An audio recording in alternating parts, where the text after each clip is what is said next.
former diplomat, and you know what diplomats are. They, unlike the experts that you have heard earlier, experts know, of course, everything about something. We diplomats know something about everything. So don't expect a scholarly lecture on my part. What I would like to do is share with you something that has intrigued me while getting more and more interested in the Sultan's Trail, or the Charski Put, as I rather call it, because I feel we should have a local language for the track rather than an English term. So Charski Put is my favorite term. I'm intrigued by the synagogues. Synagogues being the remnants of a very rich but very checkered history of Jewish communities in the region.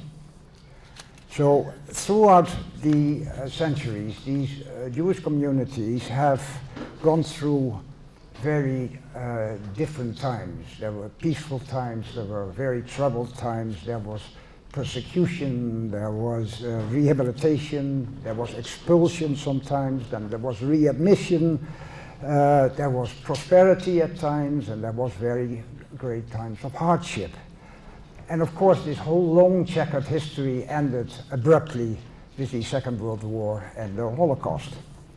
Now, of the many synagogues that were scattered over the region, thousands of them, only a few have survived. And the most notable one happened to be more or less along the trail. So I go in succession from Vienna to Bratislava, Budapest, Szeged, Subotica, Novi Sad, Belgrade, Niš, Sofia, Plovdiv, Edirne, and Istanbul. All these places were significant settlements, Jewish settlements, with very interesting synagogue structures. So you could, as it were, mark a trail within the Sultan's Trail, a synagogue trail. This would be very interesting touristically also to advertise, to promote.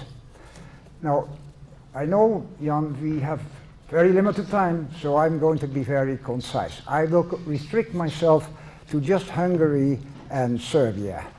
And they have quite a bit to offer, as I will show in the slides.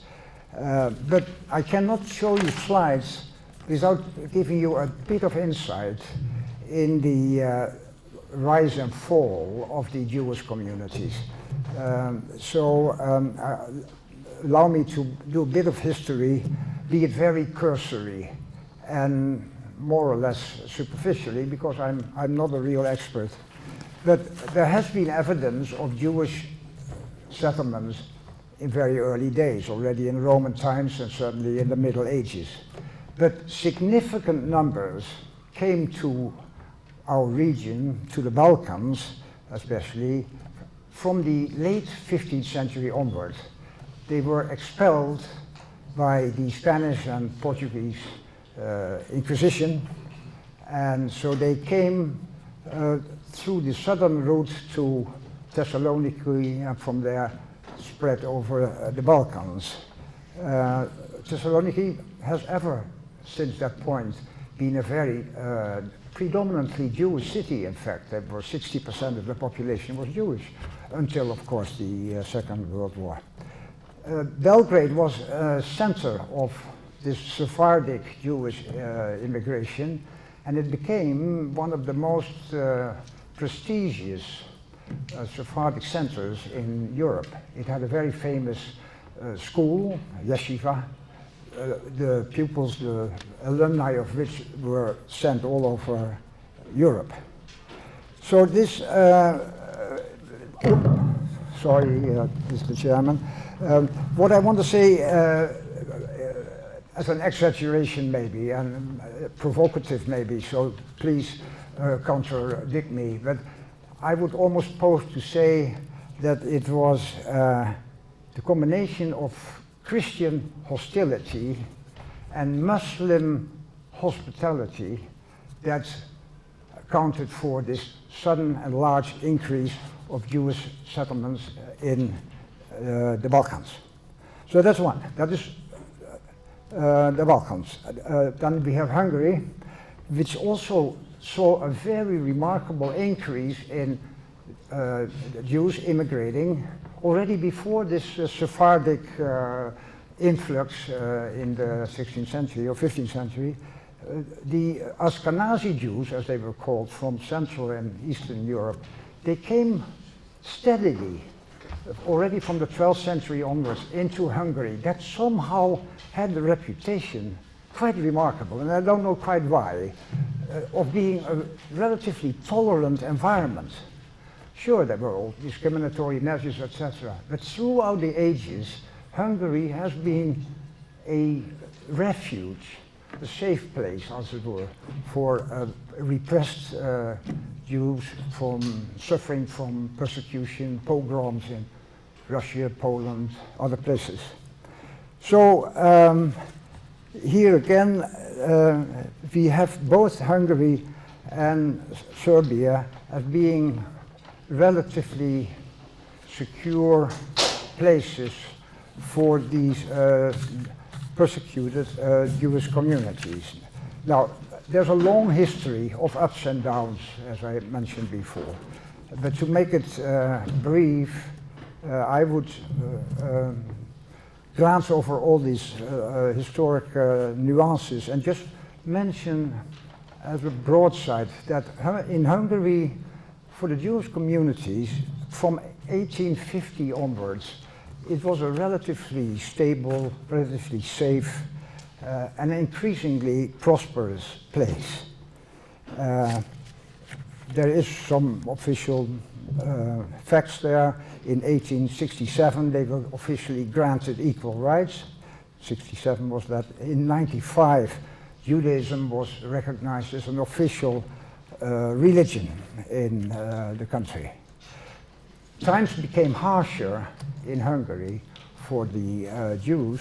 In the 30s, when under Horthy, the official policies became more and more friendly to Germany. And so under the influence of Nazism, there became more harsh policies towards the Jews. But remarkably so, they never were and never faced the persecution, let alone the concentration camps or deportations that other countries have shown. So Hungary stands out in a way. Until 1944, when the Germans occupied Hungary, dissatisfied with the way the Jews had been treated thus far, and suddenly started massively rounding up the Jews and sending them all to deportation camps and concentration camps and extermination, ultimately. In a year's time, less than a year's time, they rounded up 850,000 Jews in Hungary, and of which 30% survived after the war. So Hungary, just before the war, had about 5% of its population being Jewish. And Budapest, 23% of the population was Jewish. The reason for some Nazis to refer to Budapest as Judapest, and give them an extra stimulus to try to get rid of them. On the other side, in Serbia, the better times for the Jews started a bit later, not as early as 1850, but more precisely at 1878, as a result of the Berlin Congress, which forced Serbia and other Balkan states to treat all citizens equally. So equal rights for also Jews in Serbia came in 1878. Things have gone well there, relatively speaking, and also there the end of the relative good times ended in 1941 with the occupation of the Germans, and in a way worse than in Hungary, because in Serbia, other than in many other countries, concentration camps and extermination camps were established right in the country itself. And I happen to live just across one of the former concentration camps. where particularly women and children were interned and on the spot murdered, gassed in fact. So much so was the situation aggravated in Serbia that the SS, the Sturmstaffel, that was the sort of terror arm of Hitler, paramilitary force, they declared in 1942 that Serbia had gotten rid of the Jewish question and of the Gypsy question. They had solved it. So that is all pretty nasty history. Now, this is history. You were looking probably at the screen and say, where are the slides now? So let's go, because from this history, which is way too brief, of course, but please allow me that. It's obvious, therefore, that the highlight of architecture, religious architecture, came in that period around 1900. And so the most beautiful synagogues you see in the early 20th century. And I will show some of them successively. So Iris, if you can start with the mother of all synagogues in Europe, you can say, in terms of art, artistic value, is the great Neolog synagogue in Dohany Street in Budapest. Many of you must have been there. It's a fantastic synagogue, the largest in Europe and the third largest in the world after New York and Jerusalem. It's an interesting building. Experts will point out to the Moorish revival details. I'm sure Luca, if he's here, you would know, you would recognize some of these Moorish elements in it.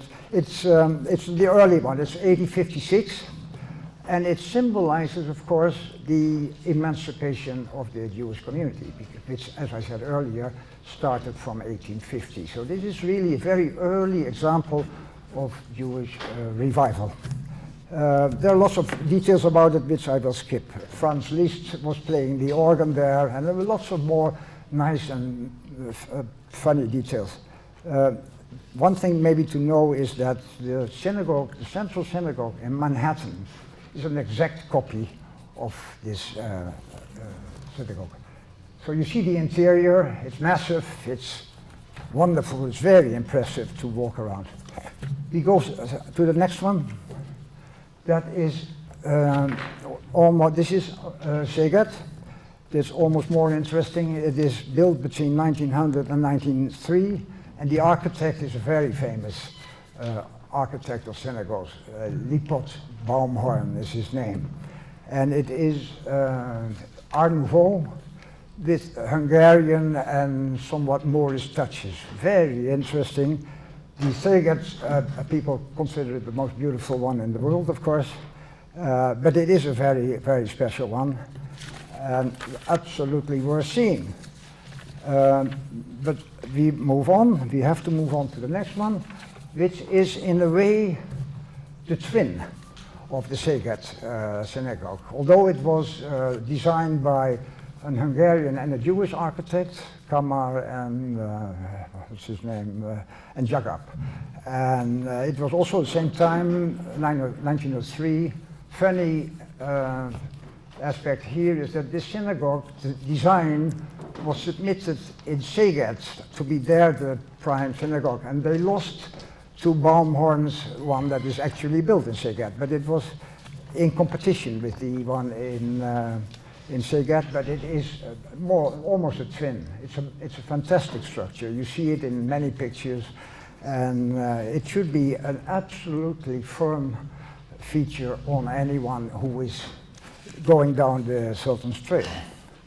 We continue to the next one, because this was Subotica. We go to Novi Sad. Novi Sad is another. You have to, sorry, I can't quite see it, but you, this is all Subotica, and these are different pictures. The interior, which you can see how lavish it is, what great details. You can spend hours there. You can see it here. Oh, you can put it, yeah. Oh. Yes, you can continue. Let's go on, let's go on. The Subotica, you see, back to Subotica. You see this, the colorfulness, the floral designs. It's a very light structure. It's very impressive. Next, and this is how it was in 1944, when the Germans occupied Hungary, and they used this for, they rounded up all the Jewish people, and they had to leave all their belongings in the synagogue, which were later auctioned off or given to German officers and soldiers. But the synagogue stands right now in full glory and to be admired. An aspect of the synagogue are the beautiful windows, and the one who designed the windows and made them is Mano Roth, for whom they have made a special mural on a building next to the synagogue. Continue. And so here we continue, we continue. This is Subotica here. I'm confusing almost the two, but this is Subotica. They are very similar, as you can see, with the round forms and floral motifs. Please continue. These are the windows by Mano Roth. So here you see an example of that one. Very special. And now we come to Novi Sad, which is again built in the same period, 1905 to 1909. The architect is the same one who did Szeged, Baumhorn. It's officially listed as Hungarian Art Nouveau. Art Nouveau is, you know,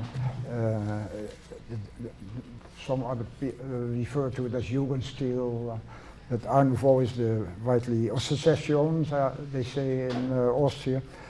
But it's all the same school of modern architecture. The less pleasant aspect of this synagogue is that it served as the prison for 1,900 Jews who were rounded up in 2 days in Novi Sad before deportation to Auschwitz. None of them, just a few, survived that disaster.